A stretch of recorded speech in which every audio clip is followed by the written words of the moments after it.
in this totality, a world has to be created of people, by the people, who have no fear.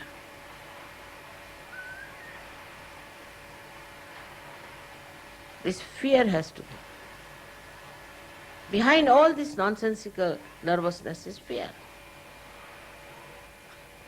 So for that, what she does is to give Abhayadhan. Under her protection, you are beyond fear, you are protected. But if you don't want to believe in yourself and you don't believe into her protection, then nobody can help you. Because everything is mythical for you. In every venture that we take up, we should not have any fear, because God is with you, is a fact, is the truth. You just try.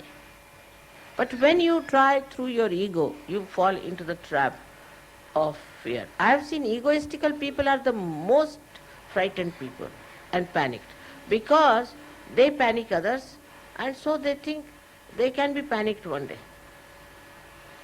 When the English were here, first of all, in England, India, we were all frightened of them. Now, I see that in England, every English family is frightened of others. They'll only open a chink of the door to see who is there and shut it.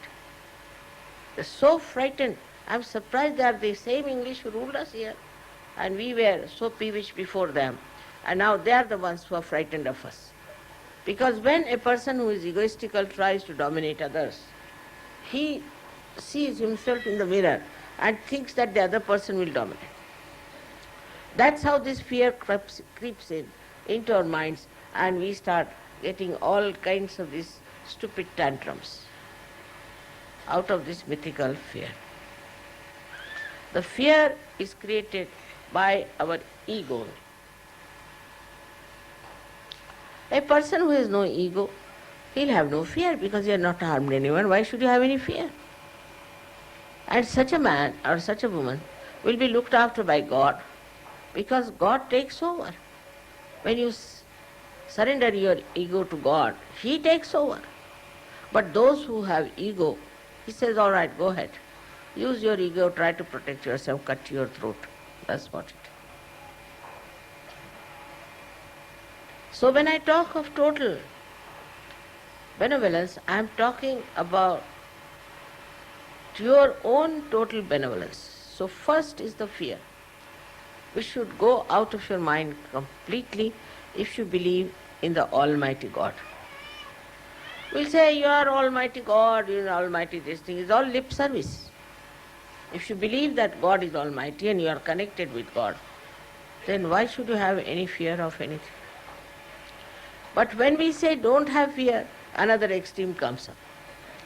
We don't have fear, we can do what we like, we can perform everything ourselves, we need not tell anyone.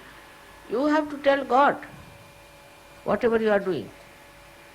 You have to take permission, you have to inform in His darbar, in His court, that, sir, we are thinking of doing such and such. But you think you are God? You are not. And that's why the another part of non-fear is this kind of an arbitrary behavior, which is very dangerous for Sahaja Yoga, for yourself, or for everybody else. The second fear, I have, is that if I tell you anything, 99% of you understand is for your benevolence, is for your good. But there is 1% of people who can just react because they have too much ego and they won't take it, because they don't think of their own benevolence. They don't understand that if I am telling them anything, it is just to give them completeness, totality. But on the contrary, they take a very wrong attitude. This is another nonsense.